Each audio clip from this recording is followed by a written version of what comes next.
Всем привет! Хочу поделиться неким опытом, так сказать, по поводу монтажа камина и ошибки, которые мы допустили в начале строительства. Надеюсь, это видео поможет людям, и вы не допустите этих же ошибок, которых допустил я по незнанию. Ошибка номер один, первая и самая важная.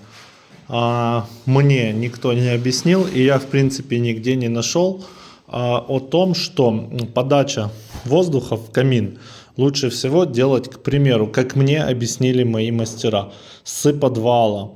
То есть, когда заливался фундамент и перекрытие, стоило было сделать образное отверстие и пустить трубу 6-7 метров, к примеру, чтобы она брала уже слегка подогретый воздух. Мы этого не сделали, мы не знали. Теперь решаем проблему путем того, что сделали отверстие на улицу и будем брать холодный воздух с улицы сразу за камином. Как лучше, откровенно говоря, я не знаю. У некоторых моих знакомых, кто делал, я правда только сейчас уже это узнал, сделано путем вот трубы 6, 7, 8 метровой. У некоторых камин сразу берет воздух с комнаты.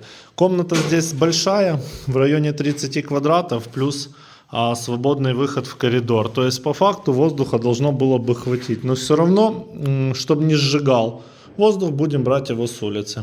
Вот такая ошибка номер один. Ошибка номер два, которую, к счастью, я не допустил.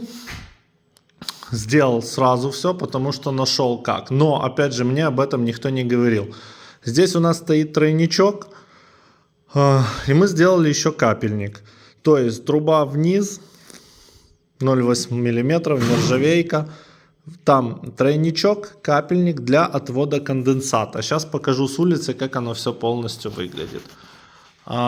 Еще одна ошибка, которую, в принципе, при проектировании мне тоже не особо кто-то говорил.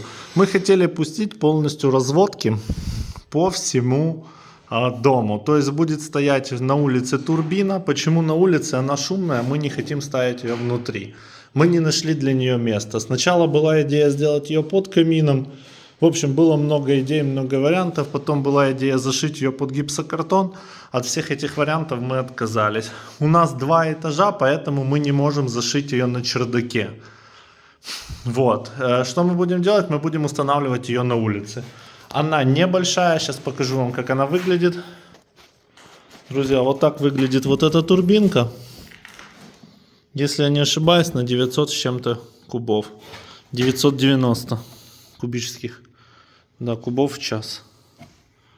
Так, то есть этот ящик будет у нас находиться на улице. И система будет работать следующим образом. Будет камера, будет подача холодного воздуха, будет труба, которая будет в турбину вытягивать горячий воздух, и через турбину обратно же его сюда и подавать. Эта труба соединится с вот этой вот мягкой трубой. Что мы решили? Вот этот самый оптимальный вариант по деньгам. Был вариант сделать с нержавейки, с оцинковки. Все это хорошо, но не дешево. И еще огромный плюс вот этой трубы мягкой, она очень легко и классно монтируется. Ней очень легко и удобно обходить другие системы, если в доме еще что-то есть. Вот, к примеру, еще одна система с кондиционированием. Вот, канальный кондиционер. Мягкой трубой очень легко и просто, без потери высоты. Не скажу, что оно там идеально, красиво, эстетично выглядит, да, но это все равно зашьется гипсокартоном и видно не будет. Если у вас есть средства, а вы хотите, там, не знаю, чтобы оно все было красиво и эстетично, то оно стоит делать другим каким-то образом. Так, вот сама вот эта труба. Фольга внутри, минвата и фольга снаружи.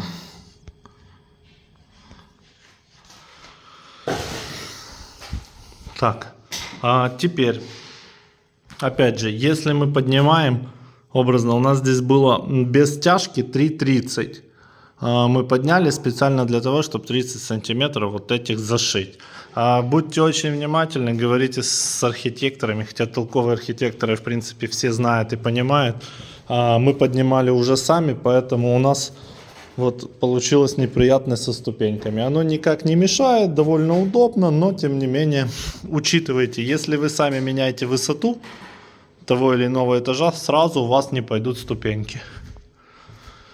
Дальше уже по монтажу самой камеры буду рассказывать уже отдельно после того, как мы это будем делать.